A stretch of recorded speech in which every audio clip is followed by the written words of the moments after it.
नमस्कार दोस्तों, मैं आपका होस्ट दोस्त विक्रांत जोशी आपका स्वागत करता हूं मैं आरएम शॉर्ट्स में, जिसमें हम लेके आते हैं दिन भर की स्पेस और डिफेंस न्यूज की टॉप 3 खबरें। तो चलिए जान लेते हैं। अपनी सबसे पहली खबर में हम लोग बात करेंगे डीआरडीओ की एक कामयाबी को लेके। आपको सभी को पता होगा कि हम लोग एडवांस एयर डिफेंस सिस्टम तैयार कर रहे हैं। डीआरडीओ इस पर काम कर रहा है और ये कहा जा रहा है कि बहुत ही एडवांस स्टेज पे ये पहुंच चुका है। इससे पहले इसके 4 परीक्षण ऑलरेडी किए जा चुके हैं और ये आज 5वां इंटरसेप्टर मिसाइल का परीक्षण था और यह बिल्कुल ही सफल रहा है। यह दूसरे परीक्षण से किस प्रकार अलग रहा यह भी मैं आपको बता देता हूं।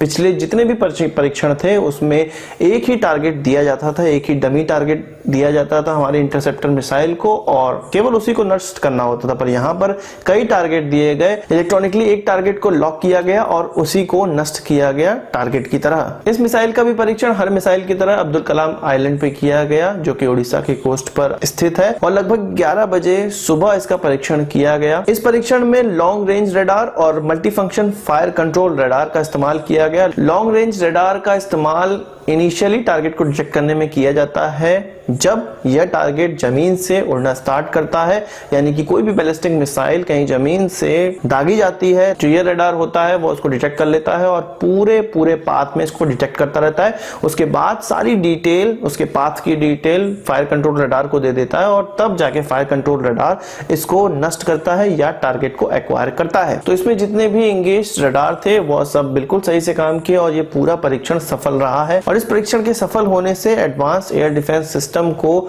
आगे आने वाले समय में डिप्लॉय करने में और ज्यादा सहायता होने वाली है डीआरडीओ को। आपको पता होगा कि 2011 में इसको बना के कंप्लीट करना था, 14 तक डिप्लॉय करना था, पर आज तक हम अपने बनाए हुए सिस्टम को, एयर डिफेंस सिस्टम को डिप्लॉय नहीं कर पाए हैं।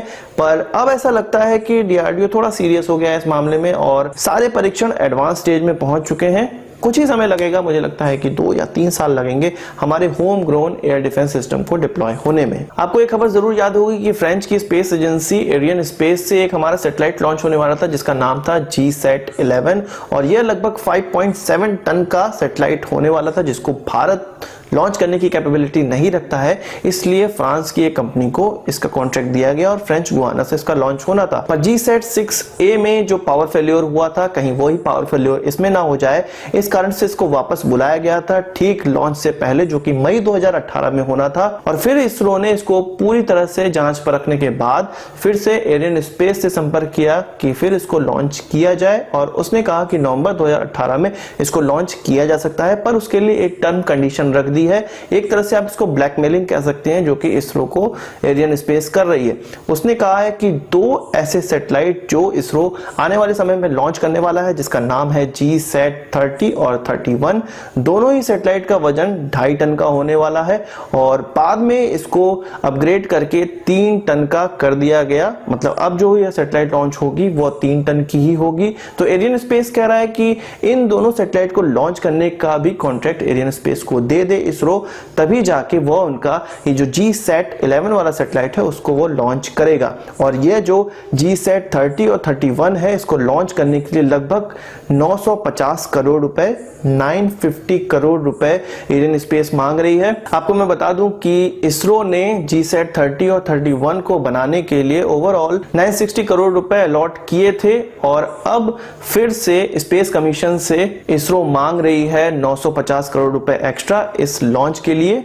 अगर ये लॉन्च एरियन स्पेस के द्वारा नहीं करवाया जाता तो यह भारत खुद ही लॉन्च कर सकता था, पर अब इस ब्लैकमेलिंग के तहत भारत की इसरो को इन सैटेलाइट को फ्रेंच गुआना से ही लॉन्च करना पड़ेगा, एरियन स्पेस से ही लॉन्च करवाना पड़ेगा। GSAT-11 का जो सौदा तय हुआ था एरियन स्पेस से, वो 550 करोड़ रुपए में लॉन्च करने का तय हुआ था और यदि इस लॉन्च को बीच में रोका जाता है तो उसके लिए 5% एक्स्ट्रा चार्ज इसरो के कॉन्ट्रैक्ट में डाला गया था। पर इसरो इसको ना पे करके एक नए कॉन्ट्रैक्ट, एक नया स्पेस लॉन्च का कॉन्ट्रैक्ट एरियन स्पेस को देना चाहती है, इसलिए उसने स्पेस कमीशन से इस प्रकार के रिक्वायरमेंट रखी है, इस प्रकार के पैसों की रिक्वायरमेंट रखी है। तो इस प्रकार के सिनेरियो कभी कभी बन जाते हैं जो कि इस प्रकार से पैसों के लॉस देश को करवाते रहते हैं। इसलिए देश को हर चीज में कैपेबल होना चाहिए, इसलिए ज्यादा से ज्यादा कैपेबिलिटी वाले रॉकेट इसरो बनाने का प्रयास कर रहा है। आने वाले समय में कहा जा रहा है कि इसरो 6 टन तक के सैटेलाइट को लॉन्च कर सकेगा।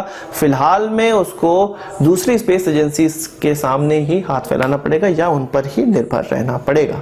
अपनी अगली खबर में हम लोग बात करेंगे मलेशिया की। आप जानते होंगे कि मलेशिया भी Su-30 का MKM वेरिएंट इस्तेमाल करता है और भारत Su-30 का MKI वेरिएंट इस्तेमाल करता है, और इन दो वेरिएंट में केवल और केवल इजरायली एवियोनिक्स का अंतर है जो कि भारत इस्तेमाल करता है, और मलेशिया के पास फ्रेंच एवियोनिक्स वाले एयरक्राफ्ट हैं। पर दोनों का ही ओरिजिन रशिया है, दोनों ही प्लेन रशिया के द्वारा मैन्युफैक्चर किए जाते हैं और दोनों ही देशों को बांटे जाते हैं, दिए जाते हैं। पर भारत की HAL इसका असेंबली हमारे ही देश में करती है, भारत में ही करती है, और अब जो Su-30 बनाए जा रहे हैं वो भारत में ही बनाए जा रहे हैं पूरी तरह से, पर रशिया के लाइसेंस के अंडर में ही बनाए जा रहे हैं। मलेशिया के पास जो अभी Su-30 है वो 18 संख्या में है, पर उनके पास कोई भी स्पेयर पार्ट ना होने की वजह से 14 इस प्रकार के एयरक्राफ्ट वो इस्तेमाल नहीं कर पा रहे हैं, और केवल 4 इस प्रकार के एयरक्राफ्ट का ही इस्तेमाल वो कर पा रहे हैं, जो कि बहुत ही बुरी स्थिति है।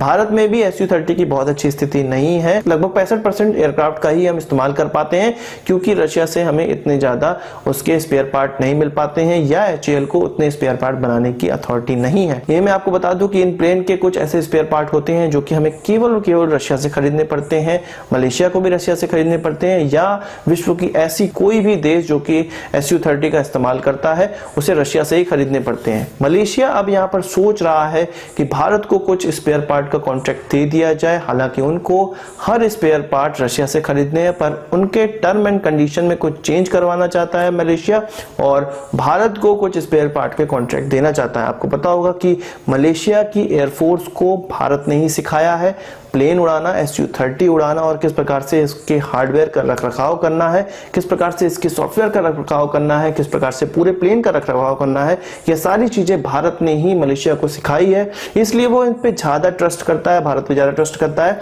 कि Su-30 के बारे में जो भी जानकारी मिल सकती है वो केवल और केवल भारत से मिल सकती है। तो क्लोज डोर के पीछे ये कहा जा रहा है कि इस मामले में बात चल रही है कि भारत स्पेयर पार्ट का सप्लाई मलेशिया को करे।